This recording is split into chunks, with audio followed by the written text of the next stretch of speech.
Vamos agora com o nosso gaúcho da fronteira, Fernando Conrado. Os conservadores, meu querido Conrado, estão bravos com o Bolsonaro, porque o Bolsonaro está se aproximando do Centrão. Tô na cama com eles. Eles não gostaram muito desse novo ministro e tal. Eu queria saber a sua opinião em relação a isso, Conrado. Um abração pra você. O Conrado tem um grande Instagram. Boa. Onde ele entra, tem aula também. O cara é bom, O Gaúcho estava vendo você. Tava um puta frio, uma chuva aí no sul. E queria saber o que você tá achando desse movimento agora que tá acontecendo aí no governo. O que a gente acabou, em primeiro lugar, boa tarde a todo mundo aí, Emílio. Obrigado pelo teu carinho sempre aqui, generosidade. Amigos generosos é um grande tesouro, né? Parece um clichê, mas é uma verdade também. Meus amigos, seguinte, eu esperava uma indicação para o ministro do STF que corroborassem mais com a ideologia do governo, né? Por exemplo, que a gente tivesse alguém mais alinhado, uma diminuição do tamanho do Estado, que a gente tivesse alguém mais alinhado com os valores conservadores. Quais são eles aí? A vida, a liberdade, a propriedade privada, a livre iniciativa e o Estado de Direito.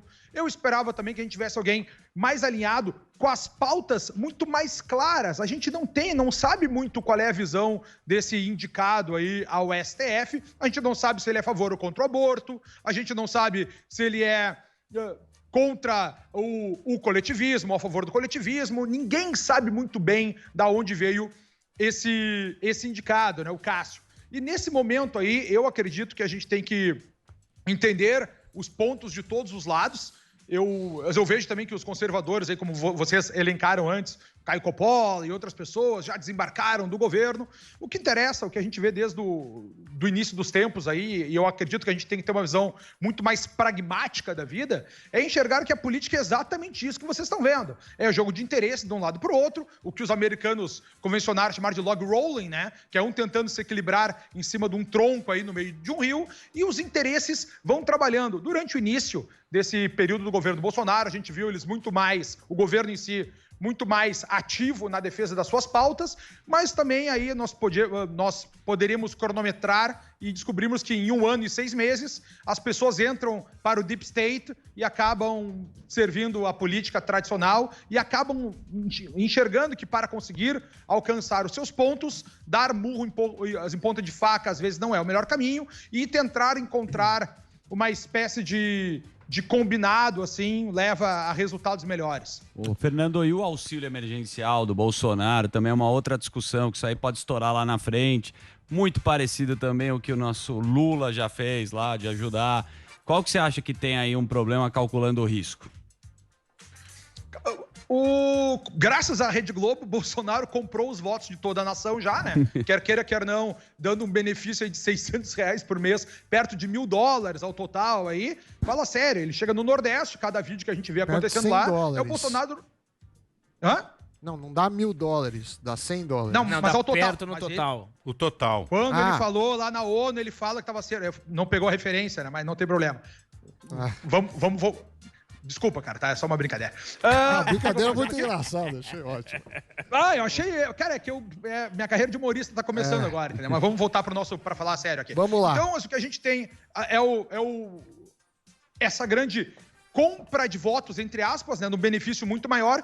E se a gente for observar, cara, a saída para esses pagamentos, como o próprio Vitor Brau estava nos informando aqui sobre a origem dessa receita, de onde é que ele poderia vir, né? A gente ouviu aí uma possibilidade de calote nos precatórios. O Guedes até ficaria em muitos maus lençóis em relação a isso aí. Por quê? Porque seria um calote, não fecharia muito com a sua visão de mundo, e o Guedes saindo do governo, a gente sabe que o governo, para muitas pessoas, ruiria o apoio geral da população e por parte do mercado. Por outro lado, após essa indicação do Cássio aí, que não foi visitar o Fux, mas foi visitar o Toffoli e o Gilmar Mendes, no outro dia o STF votou liberando que alguns penduricalhos da Petrobras pudessem ser passados para a privatização e vendidos sem passar pelo Senado. Então, quando você estava questionando de onde é que viriam essas novas receitas para os pagamentos, eu acho que uma boa resposta já seriam os penduricalhos da Petrobras sendo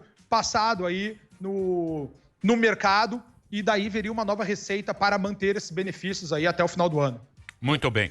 Tem aqui do Thales Farias no UOL Notícias hoje, dizendo o seguinte: Renan e Rodrigo Maia só ajudarão Bolsonaro se ele usar coleira. Vai ser isso mesmo, Conrado? Vou aproveitar aqui então o gancho aqui, Conrado, e emendando a pergunta do Emílio, que vai ao encontro do que ele disse.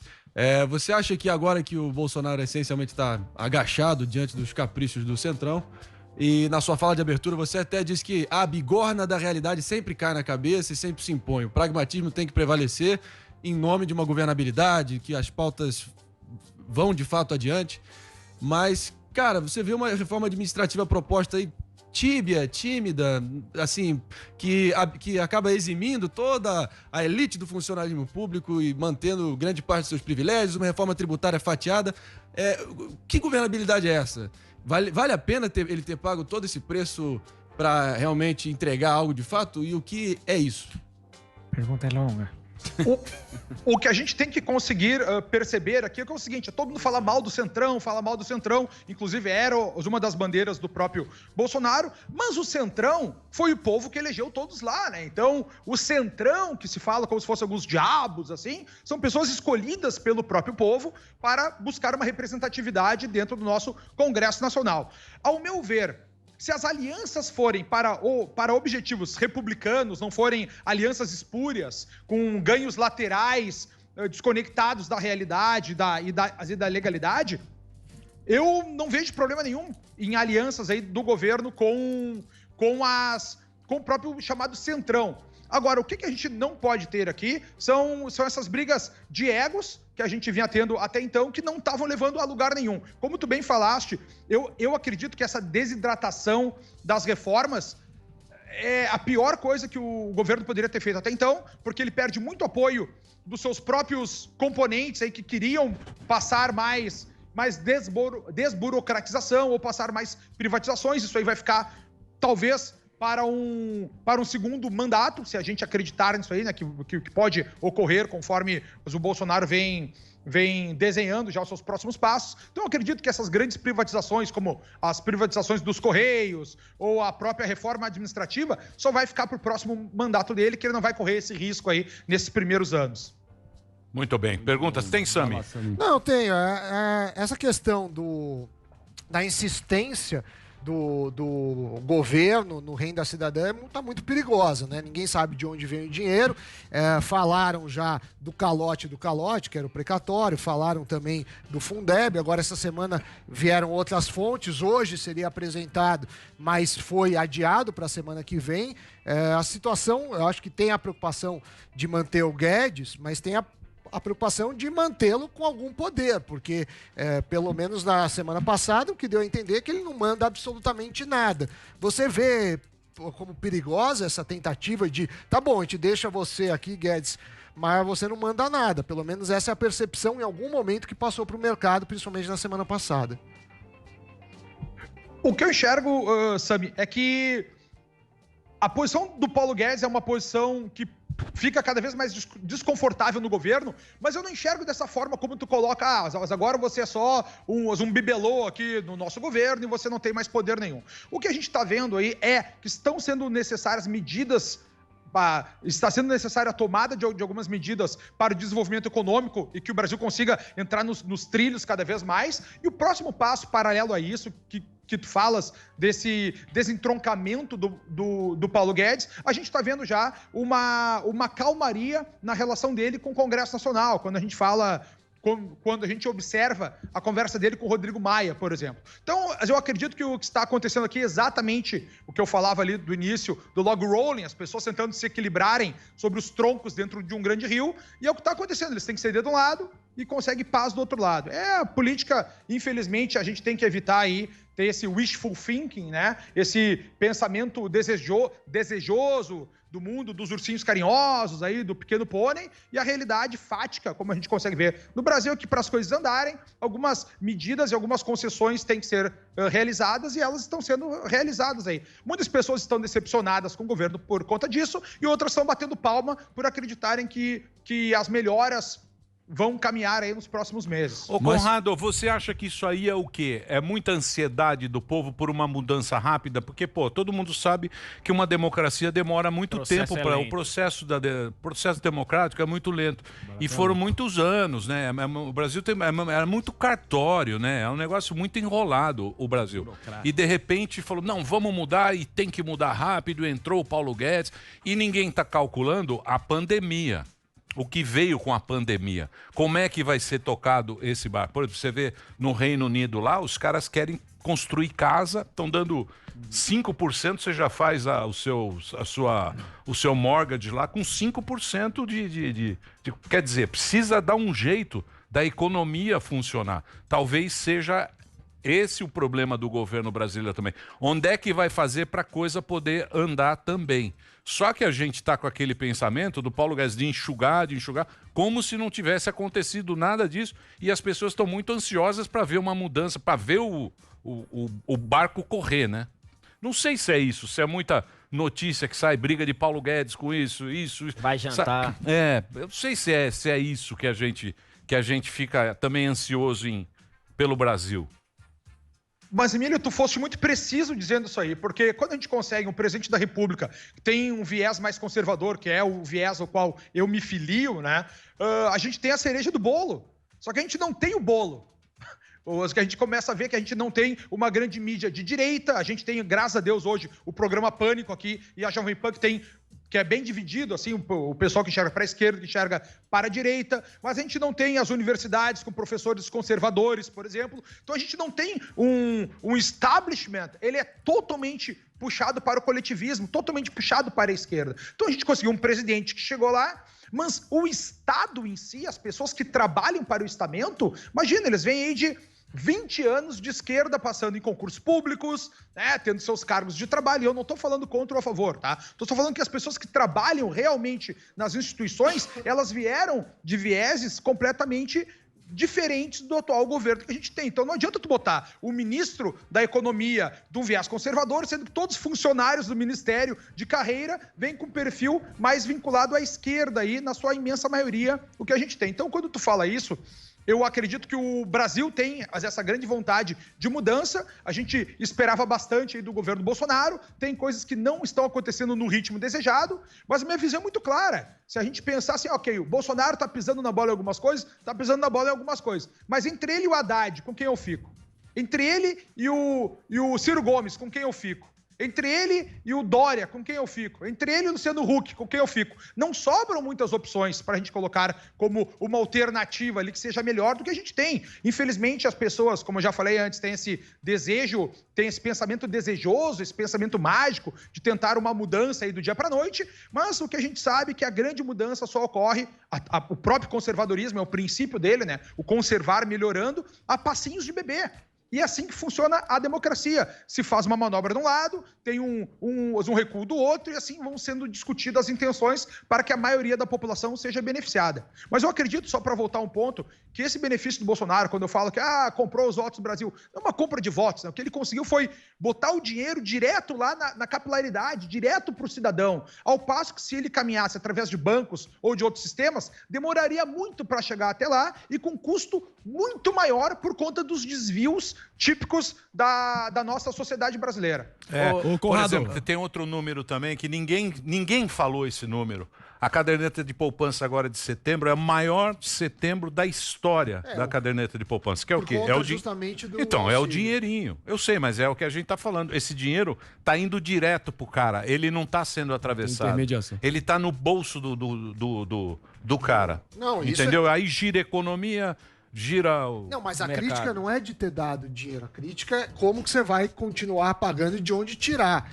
Ninguém fala assim, não faça. Então, é um dilema agora que a gente vai ter que atravessar. Mas olha que interessante, o pessoal de renda, tá inclusive reportagem aí do Invest News, a renda muito baixa, o pessoal de renda muito baixa aumentou 32% o rendimento durante a pandemia. Renda baixa, 16%, renda média baixa, 6%.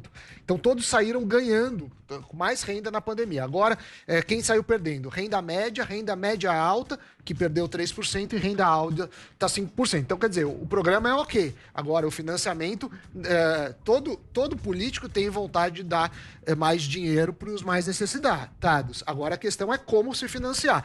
A conta não fecha. O Brasil é um dos países que mais... O mundo inteiro está com esse problema. Isso é um problema mundial, tudo bem, mas a dívida, a PIB isso é um problema mundial. Mas quanto a gente deve do PIB? A gente vai para 1 trilhão. Isso não é ser Bolsonaro ou não? Não, eu sei, mas Ninguém tá falando isso, Emi. Eu não tô falando que o Bolsonaro... Não, lógico que tá. Vocês estão claramente... Você sempre personaliza. Mas é. Isso é um problema. O mundo inteiro está falando assim, como é que nós vamos sair dessa pandemia? Parece que é pontual, parece que só o Brasil, tá todo mundo voando. Mas a dívida brasileira, eu sei, mas o PIB. Então, mas isso é um problema do mundo inteiro. Não é do Bolsonaro e do... Eu vou te dar um exemplo da Alemanha. A Alemanha não tinha uma dívida alta, pelo contrário, tinha crédito, superávit, eles dão dinheiro, tá tudo bem. No Brasil, eu acho necessário, eu acho que foi certo dar o dinheiro. A questão é que a gente vai ter que pagar a conta. E a discussão que ninguém quer ter é essa. Como vai pagar a conta aqui pra frente? Mas essa é a discussão. Mas ninguém fala. E eles querem continuar dando. E aí a gente tem uma dívida de 1 trilhão que foi agora, do respirador, que roubaram. Quando esse dinheiro foi na mão do político, o político roubou. Sim. Quando foi na mão do povo, foi para a economia. Então, mas eles não, é isso que a gente tem que ver. Mas eles não conseguem diminuir o dinheiro para o político. Como não? O que roubaram de político aí, Então, mas por que não conseguiram diminuir via reforma administrativa o dinheiro que vai para os políticos, fazer uma reforma tributária? A gente aumentou o espaço do Estado nos últimos anos. Se a gente pegar a carga tributária brasileira, aumentou. Ninguém entregou o menor. Então, todo mundo fala... vai ter que pagar mais imposto, filho. Então isso é uma escolha da sociedade. Vamos querer um Estado maior, eu sou contra. E vamos pagar mais imposto, mas é uma forma de resolver o problema. Muito bem. Pois não, Conrado, pode falar.